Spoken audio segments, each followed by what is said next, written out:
Hello everyone, welcome back to my channel. My name is Hannah if you're new here, and we got a lot of books to talk about in April. We read so much, so I'm just gonna get into it. This is in chronological order of when I read them, and the first read of April was a 5-star, and it is The Lies of the Ajungo by Moses Osi Utomi. I believe that's how you say their name. This is a very, very short 80 or so page novella about this boy named Tutu who goes off on an adventure to save his people from dying of thirst. His city has no water, and so he goes out into the desert to find water and rescue his people, and he's only like 12 or 13 years old. And this was incredible. This is kind of a fable story. I don't want to give too much away, but this was absolutely 5 stars. It is incredible how much action, gore, honestly, and fantasy world building is packed into these 80 some odd pages. It is truly remarkable, and I, sneak peek, read the sequel, and it was also very, very good. So 10 out of 10, 5 out of 5, do recommend. Really quickly, I don't have them on me. I'm just gonna put pictures up. I finished out Sweat and Soap, so I read volumes 10 and 11. This is a romance manga, and the final volume got me. For me, the middle, like 3, 4, 5 were excellent, and then quality for me, character relationships, character development kind of stalled, and then it had a kind of a beautiful finish at the end. So I ended up getting the last volume, volume 11, 4 stars, and volume 10, 3 stars. It's still a great overall series. I just do think it kind of dips in the middle, and we kind of have some repetition happening. Another book I own, but I'm too tired to get because did you see the stack of books already I have more, but I literally physically can't hold up any more of the books that I read. Anyway, I reread City of Bones by Cassandra Clare. I'm really hankering for some rereads and some childhood favorites, and this was definitely on the list for me. This was so silly, and this is a young adult urban fantasy series about demon hunters and demons, and of course it's angsty and teenagery, and I appreciate it for what it is and appreciate it for what it did for me when I was, 13 or 14 years old reading these books for the first time. As an adult, probably not a must read, but I still give it 4 stars. I personally had a great time rereading this. Words of Radiance by Brandon Sanderson. I'm doing a Stormlight Archive reread, and I finished Words of Radiance, which is book 2 in the epic fantasy series Stormlight Archive. This, I think, is my favorite book of the series. Once I finish my reread, I'll let you know for sure, because this and Rhythm of War, which is book 4, might be tied, but I really love this reread. This is Shallan's book. Shallan is my favorite character, so of course I gave this book 5 stars. You don't need me to pitch this to you. This is an epic fantasy series following multiple points of view. Great wars, historical enemies rising up again, yada yada yada. Great fantasy world building, and the highlight is the character work. Ooh, one I kind of forgot I read about was The Tropic of Serpents by Marie Brennan, and this is the second book in the Memoirs of Lady Trent series. This is a 5-book historical fantasy series following Lady Trent, who is a natural scientist studying dragons, and this was a great sequel. I think I liked the first one a little bit better, but it was still 4 stars. They're both still 4-star reads for me. We're going to a different location, learning about different dragons, and uncovering different political schemes in a new land. And this was great. 4 stars. Then we read Edge Dancer, which is the novella between book 2 and 3 in the Stormlight Archive, and this is Lift's side quest that she has. And this was like a 3.5 out of 5 stars. I enjoy Lift as a character. I just don't think this novella, I don't know, it just didn't do enough for me to warrant it being its own story. I understand plot-wise why we needed more information about what Lift is doing between books 2 and 3. Like, I understand plot-wise, but as far as this on its own, it's just all right. It's a 3.5 out of 5 star. Then we have The Pairing by Casey McQuiston. I received an ARC copy as a Goodreads giveaway recipient. I'm so excited. I received this early. This book doesn't come out until August, and I loved it. This was 5 stars. I have a whole vlog talking about this, so I won't dither anymore. This was fantastic. I love this work by Casey McQuiston, and I can't wait to reread it. Oh, let me just give you a quick summary. This is about 2 childhood best friends turned lovers turned exes getting back together on a European food and wine tour, and it was excellent. And I read The Green Rider by Kristen Britton. This is a classic fantasy story about a girl who comes across a secret a messenger for the king. He asks our main character in his dying breath, Kerrigan, to deliver his message to the queen, but don't look at it. And so this is her like writing to, you know, traveling and getting to court, and politics ensue. And this was 3 stars. In fact, it's a 3.25 because I felt like doing it 0.25 star. This one was fine. There were a lot of pacing issues. This was kind of slow and then kind of fast at times. It was a very strange pacing, and it was also very long, and it felt its page length. But I did enjoy, in general, my time reading this. I don't know if I will, I'm not going to continue the series. I think there's like 7 or 8 books in this series. But I'm glad I picked it up. It's kind of in the same vein as Mercedes Lackey. Not quite on the level of Robin Hobb. Robin Hobb does more character work, and this is much more plot driven. I will say this is kind of written very distantly from the reader, which is why I didn't like it. I typically like a more internal exploration of our main character and their internal thoughts. People We Meet on Vacation by Emily Henry is a contemporary romance about these 2 best friends who used to travel. They're kind of like opposites, opposite personalities, and they would every summer would go on vacation together, and then a couple summers ago they had a big falling out, and this is kind of their last. Now they're getting back together to go on one final vacation and kind of reconcile, and this is their love story.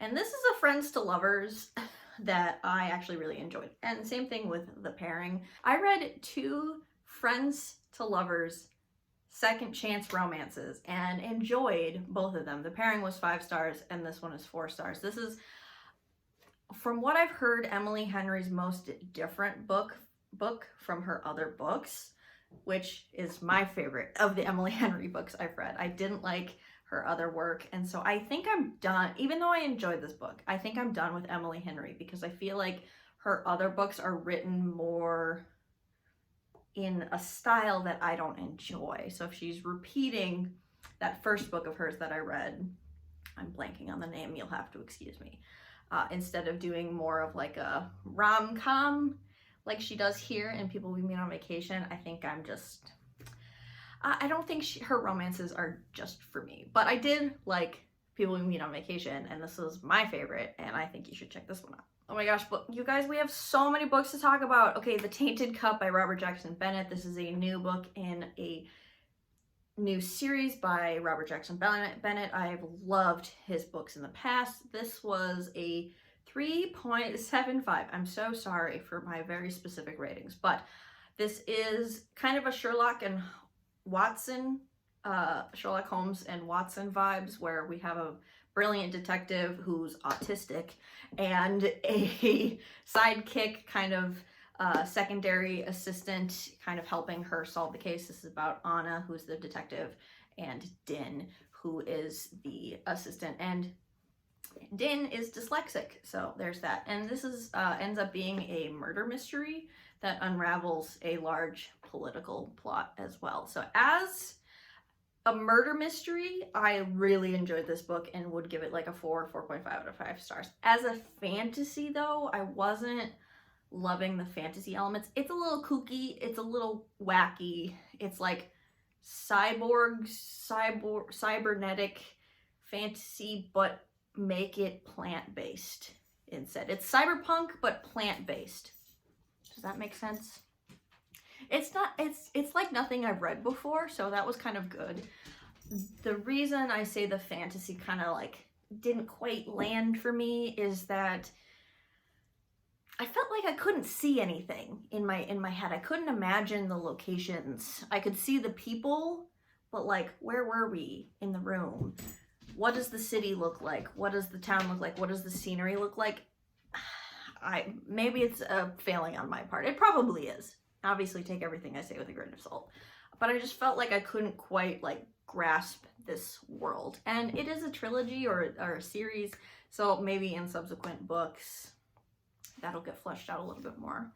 And I will continue. I really like Robert Jackson Bennett. The plot was pretty fun, so I think I will continue. Another almost perfect book for me is a indie published romantasy called Entreat Me by Grace Draven, and this is a Beauty and the Beast retelling, and I absolutely loved this. I gave this 4.5 out of 5 stars. I had a blast reading it. It's a Beauty and the Beast retelling, but there's 2 couples involved. It's our main character and her little sister and the lord of the manor, essentially, and his son. And so the son and the little sister are getting together, and then the older sister and the dad are getting together. And it's their love story, the dad, the lord of the manor, and the older sister.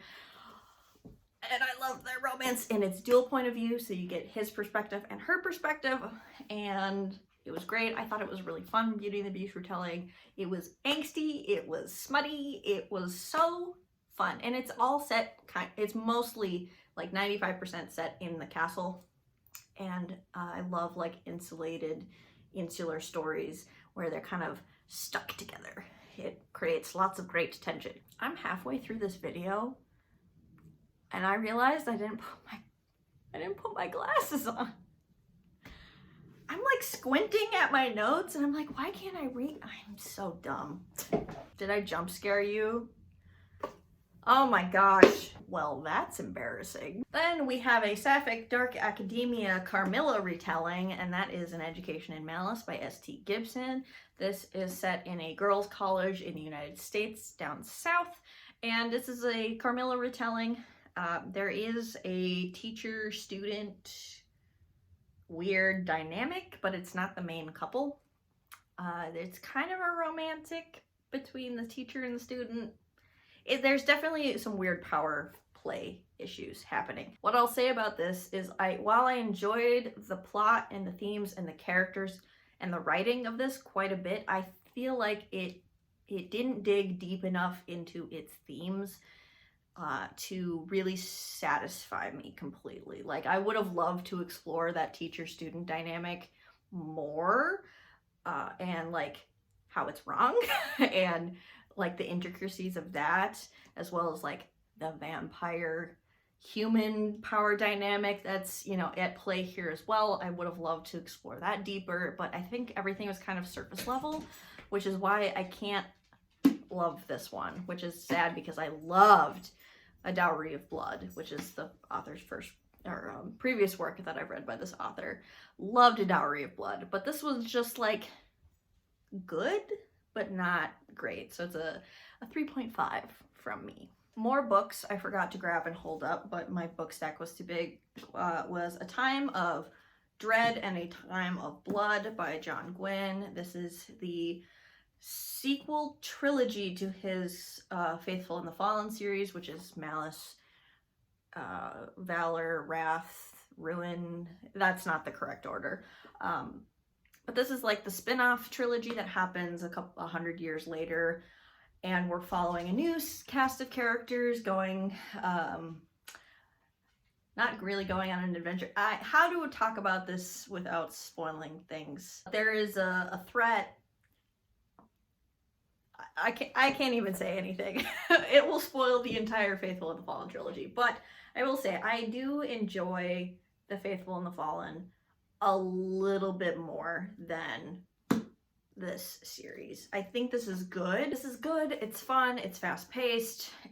I should say it's well-paced. I enjoy the characters, but it doesn't hold that like special place in my heart that Faithful and the Fallen does. So yeah, I'm being so articulate and I apologize, but we still have more books to talk about. As I was teasing, I read The Truth of the Alecki, which is the sequel to The Lives of the Ajango. This is a 100-page novella, so it's a little bit longer than the first one. And while I appreciate this sequel for its complexity and it doesn't have as tidy of an ending as the first book, I think my personal enjoyment of the book, this one, was just slightly less than the first one in the series. I think our main character in book one was just a little bit more compelling, and but I will say our main character in this book is more gray. So if you enjoy gray characters, you might enjoy the sequel better. I typically do.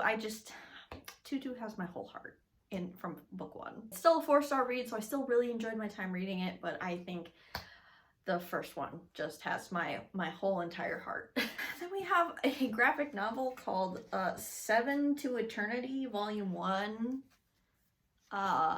This was a gift from my brother-in-law, and no offense, it's not for me. I didn't really understand what was happening. You know, the plot was kind of hard to follow, and I just found myself not super caring about what was happening. So we're just not even gonna talk about this much. It was 2 stars, but thank you for the lovely gift. I really appreciate it, but it's not for me. Then we have Princess Floralinda and the 40 Flight Tower by Tamsin Muir. The Tamsin Muir who wrote Gideon the Ninth. And this is a fantasy about a girl stuck in a tower. It's kind of what it sounds like. There's 40 flights and she has to try and be rescued or save herself. And I really enjoyed this. I don't think it's like fantastic, but it was so fun watching this character like change and grow up and problem solve and kind of do the wrong thing for the right reasons, kind of to an extent. And this was a fun, short little novella. It's only like a 4-hour audiobook, so it was really quick to get through. And I enjoyed it, and I gave it 4 stars. Another novella was Mammoths at the Gates by Nini Vo. This is the 4th book in the Singing Hills cycle, 4th novella, I should say. It's a short novella collection. This is about our main character, Chi, who is a non-binary storyteller, essentially, where they travel around collecting stories and then they return to their abbey and write them all down for history's sake. And in this one, they are returning home to the abbey. So the first 3 books, they were like out and about in the world. And this one is set back at the Singing Hills Monastery. And one of their mentors has unfortunately passed away, and it's an exploration of grief. And these books are very well written, but for some reason, I personally just cannot connect to them on a deeper emotional level. Like, they are good, but not great for me. I don't know what they're missing, and I can't articulate it to you, which I know is probably frustrating, but they're just fine. Like, no shade, no tea. They're just fine, and I enjoy my time reading them, but they're not like burned into my brain. And so this one was like a 3.5 out of 5 stars. The second one, When the Tiger Came Down the Mountain, is still my favorite, and I gave that one like 4 stars. Then we have another graphic novel, which was The Many Deaths of, how do you say this, Lila or Layla? Layla Star. This is a graphic novel, and this is about Death getting fired from her job as Death because some kid is born who is going to invent immortality. And I don't want to say anything more. I enjoyed this. The art style, let me show a picture. This is like the opening. Like, the art style is incredible, and the colors are fantastic. Just flipping through this, you can kind of see the color work It's truly fantastic. I liked the story, but it did kind of beat you over the head with its messaging. So while I think the message was good and it was a good theme, I did think it was a little heavy-handed. But overall, still a great time. 4 stars. And this was another gift from my brother-in-law. So thank you very much. Home stretch. And then we have A Man and His Cat Volume 7.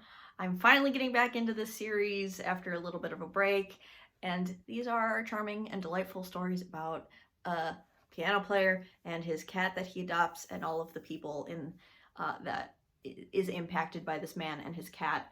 And the cats are multiplying. I don't know if you can see all the cats on the cover, but there are becoming more and more and more cats, and it's great. I'm having a lovely time. This was 5 stars.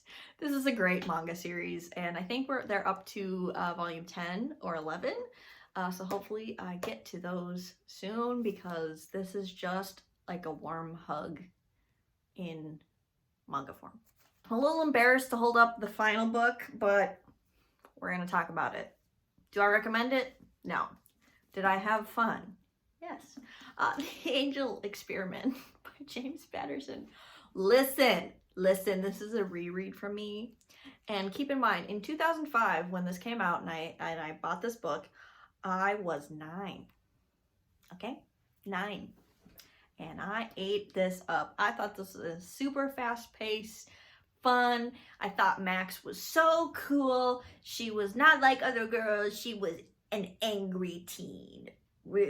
And that, at the time, really resonated with me, because I was just flooded with princesses all the time as a child. And nothing wrong with princesses, but I needed some variety, and Max was different and angry. Whoa. And now I reread this, and I'm like, oh my god. Genuinely, so this is about, not that you're gonna read this, don't read this. This is about 6 kids who are genetically modified to have angel wings, and they escape their lab facility, and, you know, thriller adventure story ensues.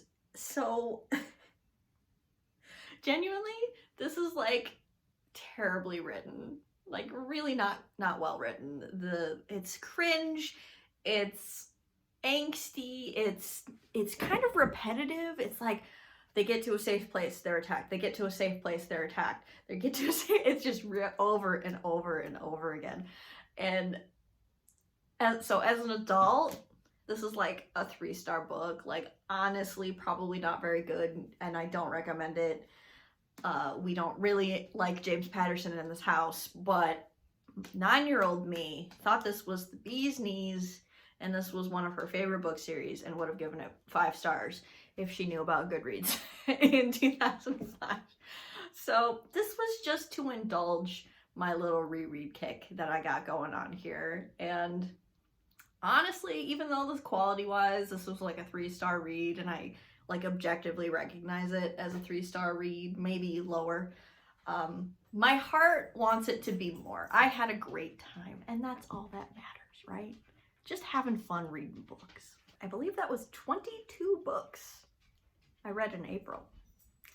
I'm so sorry you had to sit and listen to me yap. But I hope you actually found some recommendations.